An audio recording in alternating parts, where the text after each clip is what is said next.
नमस्कार, मेरा नाम डॉक्टर रवीश रंजन है और मैं बोर्ड सर्टिफाइड गैस्ट्रोएंटरोलॉजिस्ट हूँ। करेंटली राज हॉस्पिटल रांची में गैस्ट्रोएंटरोलॉजी डिपार्टमेंट को हेड कर रहा हूँ।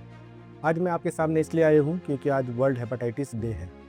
वर्ल्ड हेपेटाइटिस डे हम लोग मनाते हैं क्योंकि जो वायरल हेपेटाइटिस है उसके खिलाफ लोगों को जागरूक किया जाए, इसलिए वर्ल्ड हेपेटाइटिस डे का इस बार का जो थीम है वो है लेट्स ब्रिंग इट डाउन, यानी कि जो वायरल हेपेटाइटिस है उसका जो प्रिवलेंस है और जो उसका इंसिडेंस है उसको हम लोग को घटाना है और 2030 तक हम लोग को उस वायरल हेपेटाइटिस को एलिमिनेट करना है।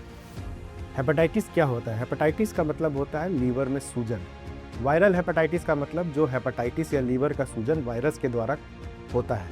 इसमें जो मुख्य वायरस हैं वो है hepatitis A, B, C, D and E virus, जिसमें से हेपेटाइटिस ए और ई वायरस जो है वो संक्रमित खाने या पानी की वजह से फैलता है और बाकी वायरसेस संक्रमित खून या अन्य बॉडी फ्लूइड से फैलते हैं।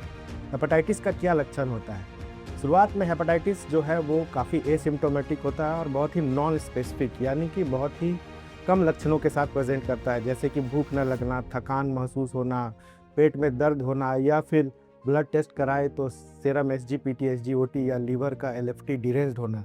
इन सब लक्षणों के साथ ये प्रेजेंट करता है शुरुआत में, लेकिन जैसे जैसे बीमारी आगे बढ़ती है इसमें पीलिया हो सकता है, या फिर हेपेटाइटिस बी या सी के इन्फेक्शन में जब लीवर ख़राब हो जाता है तो पेट में पानी भर सकता है, खून की उल्टियाँ हो सकती हैं, काला पैखाना हो सकता है, मरीज़ बेहोश हो सकता है। ये सब दिखाता है कि लीवर का बीमारी अब काफ़ी आगे बढ़ चुका है।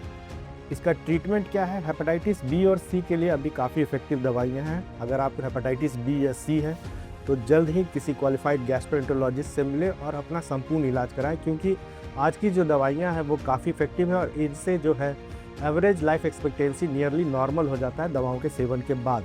हेपेटाइटिस ए और ई का कोई खास ट्रीटमेंट का ज़रूरत नहीं होता है, सिर्फ सिम्टोमेटिक ट्रीटमेंट होने के बाद ये डिजीज़ेज़ जो है वो सेल्फ लिमिटिंग हो जाती हैं, क्योंकि ये अपने आप क्योर हो जाता है, बॉडी इसको फाइट कर लेता है। हेपेटाइटिस बी के बचाव के लिए आजकल वैक्सीनेशन यूज़ होता है। वैक्सीन लेने के बाद आदमी जीवन भर के लिए सुरक्षित हो जाता है 3 डोज लेने के बाद हेपेटाइटिस बी के संक्रमण से। हेपेटाइटिस सी का आजकल ट्रीटमेंट काफ़ी इफेक्टिव है और डायरेक्टली एक्टिंग एंटीवायरल्स के द्वारा हम लोग हेपेटाइटिस सी को ऑलमोस्ट क्यूरेबल डिजीज़ में अब क्लासीफाई कर चुके हैं, जो कि 10 से 15 साल पहले काफ़ी कॉमन कारण था क्रोनिक हेपेटाइटिस का और लीवर फेल्योर का। और हम लोग क्या कर सकते हैं, तो हमेशा याद रखना है कि जब भी खान पान है उसका ध्यान रखना है, अच्छा खाना खाना है, जब भी इंजेक्शन लेना है तो स्टेराइल नीडल का यूज़ करना है, डिस्पोजेबल सिरिंजेस का यूज़ करना है। ब्लड स्क्रीनिंग आजकल सब जगह अवेलेबल है, ब्लड स्क्रीन होना चाहिए हमेशा चढ़ने से पहले कि हेपेटाइटिस बी और सी का वायरस तो नहीं है उसमें, और वैक्सीनेशन सबको लेना है। धन्यवाद।